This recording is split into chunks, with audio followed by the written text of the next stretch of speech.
نحمده ونصلي على رسوله الكريم اما بعد فاعوذ بالله من الشيطان الرجيم بسم الله الرحمن الرحيم تلك الجنة التي اورثتموها بما كنتم تعملون، یہ جنت ہے جس کا ہم نے تمہیں تمہاری نیکیوں کی وجہ سے وارث بنا دیا۔ میرے محترم بھائیوں، دوستو، بزرگوں، انسان سب سے بڑا خزانہ ہے اور اس کے دل میں سب سے بڑی قیمتی چیز اللہ کی محبت اور اس کا نام ہے۔ ایک صندوق ہوتا ہے نا، پرانا سا، اگر اس میں ہیرے ہوں، جواہر ہوں، 5-10 لاکھ روپے ہوں تو بندہ اس کی بڑی حفاظت کرتا ہے۔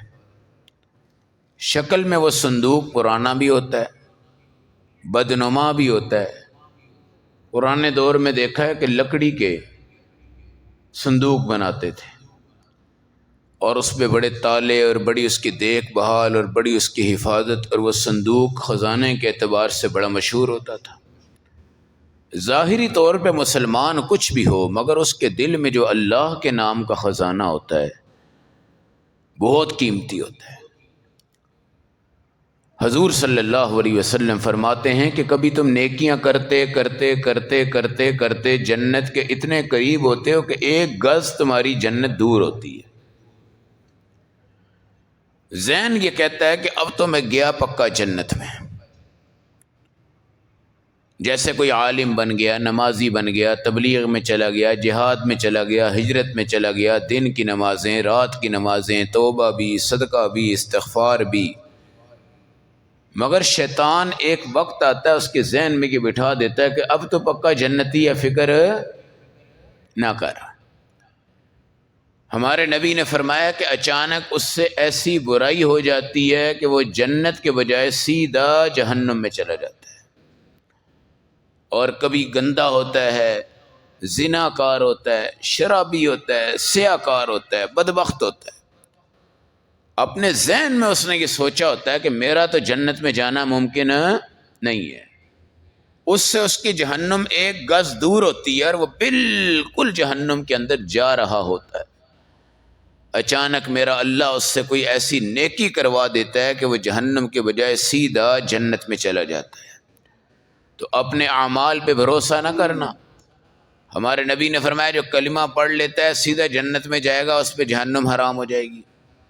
تو سامنے ایک صحابی تھے، حضرت معاذ بن جبل، اٹھے اور مسکرائے اور کہنے لگے اللہ کے نبی، یہ تو بڑا آسان نسخہ ہے، تو میں لوگوں کو بتاتا ہوں۔ حضور نے فرمایا نہیں، لوگوں کو نہیں بتانا، ورنہ وہ اسی پہ بھروسہ کر لیں گے اور اپنے نماز کے اور کام دین کے چھوڑ دیں گے۔ یاد رکھیں، جو بندہ کلمہ پڑھتا ہے اس پہ جہنم حرام ہوتی ہے، مگر جہنم کے 2 شعبے ہیں، ایک کافروں کے لیے، ایک مسلمان گناہگاروں کی بھی جہنم ہے۔ جب آپ کلمہ پڑھتے ہیں تو اللہ آپ کو اس جہنم سے بچا لیتے ہیں جو کافروں کی ہے، لیکن اس جہنم میں آپ پھر بھی جا سکتے ہیں جو اللہ نے مسلمانوں کے لیے بنائی ہے، ڈینٹنگ پینٹنگ جس میں ہوتی ہے۔ جس طرح ہسپتال آپ کی ریپیئرنگ کر لیتا ہے، چند دن کے بعد آپ کو صحیح سلامت واپس کر دیتا ہے، اس طرح جہنم کے اندر بھی کچھ عذاب ایسے ہیں جو مسلمان کو بھی دیے جائیں گے، بے نمازی کو دیے جائیں گے، روزہ کھانے والوں کو دیے جائیں گے، بدنگاہی کرنے والوں کو دیے جائیں گے۔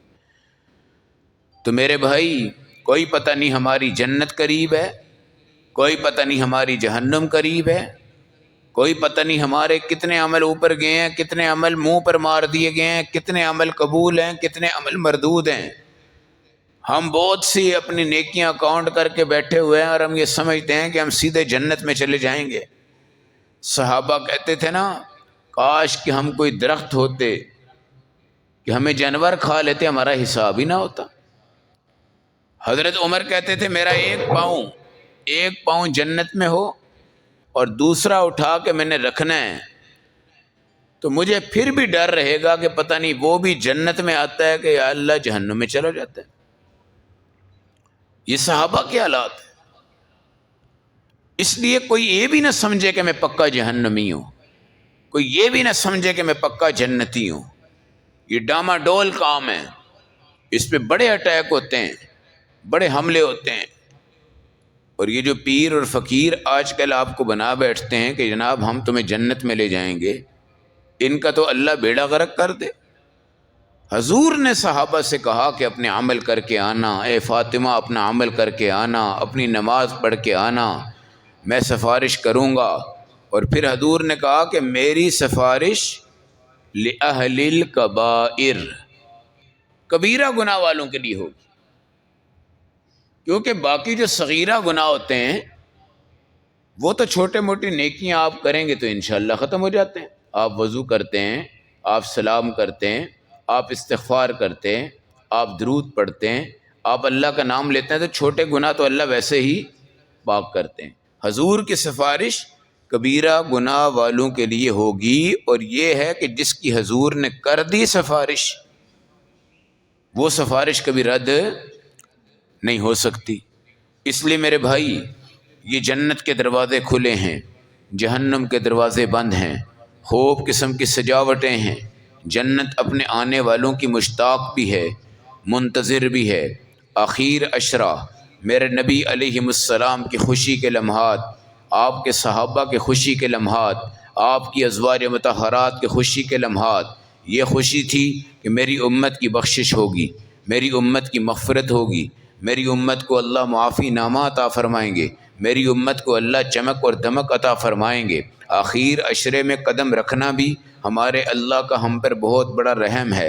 اور آج مغرب سے انشاءاللہ یہ اخیر عشرے کا افتتاح ہوگا، اور اللہ کرے 30 روزے مکمل ہوں تو اس وقت مغرب پر اس کی انتہا ہوگی. اور اس کے اندر وہ بڑے بڑے گناہ گار، وہ بڑے بڑے گناہ گار جن کو قرآن نے کہا ہے یا عبادی الذین اسرفوا علی انفسہم، اے ظالموں گھبراؤ مت، گھبراؤ مت.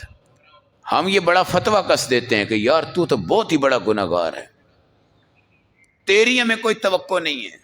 میرے بھائی کتنا بڑا گناہ گار ہوگا. امتیں جو پہلی آتی تھی نا، ان کی 1000 سال بھی عمر تھی، 900 سال، 800 سال، 300 سال، 500 سال، 700 سال. یہ ہماری عمر ہے 60 سال، 70 سال، 75 سال. اب مجھے بچائیں 75 سال کے گناہوں کی کیا حیثیت ہے اس امت کے مقابلہ میں جو 1000 سال تک رہی، اور اللہ نے ان کو بھی معاف کیا. آپ سنتے ہیں نا بنی اسرائیل میں 99 بندوں کا قاتل، اللہ نے اس کو معاف کر دیا. ایک بیچارہ دنیا سے جانے لگا تو سارے بچوں کو جمع کر لیا. اس نے کہا بچوں میرے گناہ جو ہے نا وہ پردے کے نیچے ہیں، تمہیں نہیں پتہ، میرا اللہ جانتا ہے. تم بھائی ایسے کرنا کہ مجھے موت کے بعد نا توڑ پھوڑ کے قیمہ بنانا، اور اس کے بعد مجھے جلا دینا، جلا کے نا میری راکھ جو ہے اس کو ہوا میں بہا دینا، کچھ سمندر میں ڈال دینا، تاکہ نہ رہے بانس نہ بجے بانسری. اب اگر آج ہم یہ بات کہیں نا تو ہم کافر ہو جائیں گے. کیا ہو جائیں گے؟ کافر. کیوں؟ جس اللہ نے ہمیں عدم سے وجود عطا کیا ہے وہ ہماری موت کے بعد ہمیں دوبارہ بھی اکٹھا کرے گا. یہ نہ سمجھے کہ ہم دریا میں ڈوب کے مر گئے ہیں تو حساب کوئی نہیں ہوگا.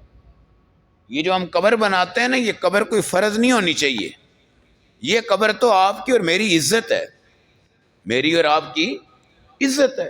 ورنہ بھائی سمندر میں مر جائے، دریا میں مر جائے، ڈوب کے مر جائے، غار میں مر جائے، شہادت میں چلا جائے، عام موت آ جائے، اسپتال میں چلا جائے، گراؤنڈ میں مر جائے، اکیلا مر جائے، کوئی وارث بھی نہ ہو، تو وہ بھی تو حساب کے لیے پیش ہوگا نا. تو یہ تو ہماری ایک عزت ہے، ایک مقام ہے کہ قبرستان ہے، مسلمانوں کا قبرستان ہے، یہودیوں کا نہیں ہے، عیسائیوں کا نہیں ہے، قادیانیوں کا نہیں ہے. ہم اس میں جا کے اس کو دفن کرتے ہیں. اور الحمدللہ اس میں فائدہ یہ ہوتا ہے بھائی کہ جو اللہ والا اپنی کسی رشتہ دار کی قبر پہ جاتا ہے نا، اللہ اس کے کلمے کی نسبتیں اور نور جو ہے وہ پورے قبرستان میں رکھ دیتے ہیں. یہ نہیں ہوتا کہ میں اپنے ابا جی کی قبر پہ گیا ہوں تو بس صرف ان کو ہی بخشش ہوگی. نہیں، یہ قرآن بڑا سخی ہے. ایک کے لیے پڑھو گے ہزاروں کو فائدہ دے گا، ایک کو سناؤ گے لاکھوں کو فائدہ ہوگا. اس نے کہا بھائی مجھے جلا کے میری راکھ کو بہا دینا، جس طرح یہ کافر ہندو کرتے ہیں جی، اور کہتے ہیں جی اگلے جنم میں ملاقات ہوگی. 7 جنم جئیں گے، کہتے ہیں 7 جنم جئیں گے، 8 جنم جئیں گے، یہ جہالت ہے۔ تو اس نے کہا جی مجھے جلا کے بہا دینا تاکہ اللہ مجھے جمع ہی نہ کر سکے۔ اللہ نے اس کو جمع کر کے دربار میں زندہ کر کے پھر اس کو پوچھا اچھا بھائی تو ساری بات چھوڑ دے، تو نے اپنے بچوں کو یہ بات کیوں کہی تھی؟ وہ کہنے لگا اللہ میں ڈر چکا تھا اور مجھے پتا تھا کہ تیری ذات کے سامنے میں اپنا منہ کبھی نہیں دکھا سکتا۔ اب دیکھیں اللہ نے اس کو کہا کہ تم مجھ سے ڈر کے یہ کر رہا تھا؟ اس نے کہا جی ڈر کے کر رہا تھا۔ اللہ نے کہا جا میں نے تجھے معاف کر دیا۔ اور بھائی گناہوں کو معاف کرنا خدا کے لیے کوئی مشکل ہے؟ یا میرے اور آپ کی گناہ کی اللہ کے ہاں حیثیت کیا ہے؟ 15-20 سال تو ہمیں ہوتے ہیں جوان ہونے میں، اس کے بعد 10-15 سال ہم گناہ گنو کرتے ہیں، پھر شادی ہو گئی، بیاہ ہو گیا، نوکری ہو گئی، ہم اسی دوڑ میں لگ جاتے ہیں۔ لوگ بھی ہمیں کہتے ہیں یار تم بڑے بیزی ہو گئے ہو، ہمیں ٹائم ہی نہیں دیتے۔ حالانکہ اس سے جو 15-20 سال پہلے تھے ہم اس میں کوئی زنا کی طرف، کوئی شراب کی طرف، کوئی جوئے کی طرف، کوئی حرام کی طرف جاتا تھا۔ پھر ایک وقت آتا ہے کہ ہم 40 سال کے بعد کے دور میں جاتے ہیں اور اس میں کچھ بیماریاں، کچھ مصیبتیں، کچھ لاچاریاں، کچھ لاغریاں، کچھ بے بسیاں ہمیں گناہوں سے ہٹا دیتی ہیں۔ اب ہم وہ 20 سال کی گناہ جو ہے ان کو ذہن میں رکھ کے بیٹھے ہوتے ہیں، یار میری مغفرت نہیں ہونی، نہیں ہونی، نہیں ہونی، نہیں ہونی، نہیں ہونی۔ تو اللہ نے مغفرت کرنی کس کی ہے پھر؟ ولیوں کی کرنی ہے؟ نبیوں کی کرنی ہے؟ نہیں بھائی، مغفرت جس طرح ہمیں گناہ کرنے میں ذائقہ آتا ہے نا، اس طرح میرے اللہ کو معاف کرنے میں خوشی ہوتی ہے۔ معاف کرنے میں ہمیں کوئی کہتا ہے نا چھوٹا سا کام، یار یہ کر دو، یہ ایک تنکا اٹھا دو، ایک پانی کا گلاس لا دو، ایک جوتی اٹھا دو، ہم کہتے ہیں یار یہ کوئی کام ہے؟ اور کام صحیح بتاؤ جس میں سڑک کی کھدائی کرنی ہو، کسی غار کو توڑنا ہو، کسی پہاڑ کو توڑنا ہو، جس کا کوئی کارنامہ ہو۔ تو اللہ بھی تو یہی کہتے ہیں کہ گناہ کر لو جتنے بھی ہوتے ہیں، لیکن توبہ کرو اللہ کے سامنے، بس اتنی سی بات ہے۔ اللہ کا کوئی جھگڑا نہیں ہے ہمارے ساتھ۔ اللہ کہتے ہیں تم کہہ دو اللہ میں نے یہ گناہ کیا ہے تو میں اس کے اوپر پردہ ڈال دوں گا، اور حشر کے میدان میں نا اللہ ہمیں کہیں گے ذرا اپنا اعمال نامہ چیک کرو، تو ہم چیک کرتے ہی جہنم کی طرف دوڑ لگا دیں گے۔ اللہ کہیں گے رک جاؤ بھائی، کہاں جا رہے ہو؟ وہ کہیں گے اللہ یہ گناہوں سے بھرا ہوا ہے، اس کے اندر اور حساب کتاب کیا، یہ تو سیدھا ہی جہنم ہے۔ اللہ کہتے ہیں ادھر آؤ، یہ گناہ تمہاری والدہ کو، تمہارے والد کو پتہ ہے، تمہارے پڑوسی کو پتہ ہے، تمہارے دوست کو پتہ ہے، تمہارے مالک کو پتہ ہے۔ وہ کہتا ہے جی کسی کو بھی نہیں پتہ۔ اچھا تم نے کیا ہے کہ نہیں کیا؟ وہ کہتا ہے جی بالکل کیا ہے، اللہ آپ کو پتہ ہے، اور کسی کو پتہ؟ تو اللہ کہتے ہیں جب دنیا میں میں نے اس کو چھپایا ہے تو آج میں ظاہر کر کے تجھے رسوا اور ذلیل تو نہیں کروں گا، تو چپ کر اور چلا جا جنت میں، چلا جا جنت میں۔ تو میرے بھائی یہ نہ سوچا کریں کہ ہم بہت بڑے گناہ گار ہیں، یار ہم سے یہ ہوا تھا، وہ ہوا تھا، فلاں ہوا تھا، فلاں ہوا تھا، فلاں ہوا تھا۔ یا آپ کہتے ہیں یہ مولوی بڑا ڈراتے ہیں اور جناب ہم جہنم میں جائیں گے اور ہماری قبر میں۔ بھائی مولویوں کو آپ کو ڈرا رہے ہیں تو مولوی خود بھی تو ڈریں۔ آپ کو اگر ایک سانپ نے اللہ نہ کرے ڈنگ مارا تو ہمیں تو 70 ماریں گے۔ تو اس لیے یہ جنت نہ تو میری ہے، نہ آپ کی ہے، نہ معاشرے میں کسی اور کی ہے۔ جو اللہ کو پسند آ جائے اللہ اس کو جنت دیتا ہے۔ اس کے دروازے 8 ہیں، جہنم کے دروازے 7 ہیں، اور یہ واحد مہینہ ہے جس میں پوری جہنم بند ہوتی ہے، لاک ہوتی ہے، اور کچھ بھی نہیں ہوتا۔ اس میں اگر کوئی مرتا ہے تو اس کے حساب میں آسانی ہے۔ آسانی کیا ہوتی ہے؟ جیسے کوئی بندہ آتا ہے، ہاں شناختی کارڈ چیک کراؤ جی، ٹھیک ہے جی، اب پرس نکالا جی، پرس نکال کے بڑا باعتماد طریقے سے اس کو جب نکالنے لگتا ہے تو چل جا بھائی، چل جا بھائی۔ اور جو بیچارہ 2 نمبری والا بندہ ہے نا، وہ پہلے سے اس کا رنگ تبدیل ہو جاتا ہے، اور وہ دیکھنے والا کہتا ہے بھائی یہ تو نکالے گا اور مجھے چیک کروائے گا، چیک کروائے گا۔ تو میرے بھائی یہ اللہ غفور الرحیم ہے، 70 ماؤں سے زیادہ پیار کرنے والے ہیں۔ اللہ کے غفور الرحیم ہونے کی سب سے بڑی صفت یہ ہے آخر عشرہ رمضان اور اس میں طاق کراتے ہیں، یہ اللہ مجھے اور آپ کو نصیب کر رہے ہیں۔ اگر آپ سے 100 گناہ ہے نا، آپ یہ سوچیں کہ مجھے اللہ نے چلا کے مسجد میں بٹھایا ہے کہ نہیں بٹھایا۔ جب مسجد میں بٹھا دیا ہے تو یہ دسترخوان ہے، اس پہ کھانے بنے ہوئے ہیں جنت کے، اللہ آپ کو رسوا نہیں کرے گا، اللہ آپ کو پہنچائے گا انشاءاللہ۔ ہاں اس کے لیے فکر ہے جو اللہ کے دربار میں نہیں پہنچ سکتا، قرآن کی کتاب پہ نظریں نہیں جما سکتا، اللہ کے دین کے ساتھ منسوب نہیں ہو سکتا، فکر تو اس کی ہے۔ جو مسجد میں آ جائے اس کو فکر کی ضرورت نہیں ہے، جو رمضان میں آ جائے اس کو فکر کی ضرورت نہیں ہے، جو اخیر عشرے میں آ جائے اس کو فکر کی ضرورت نہیں ہے۔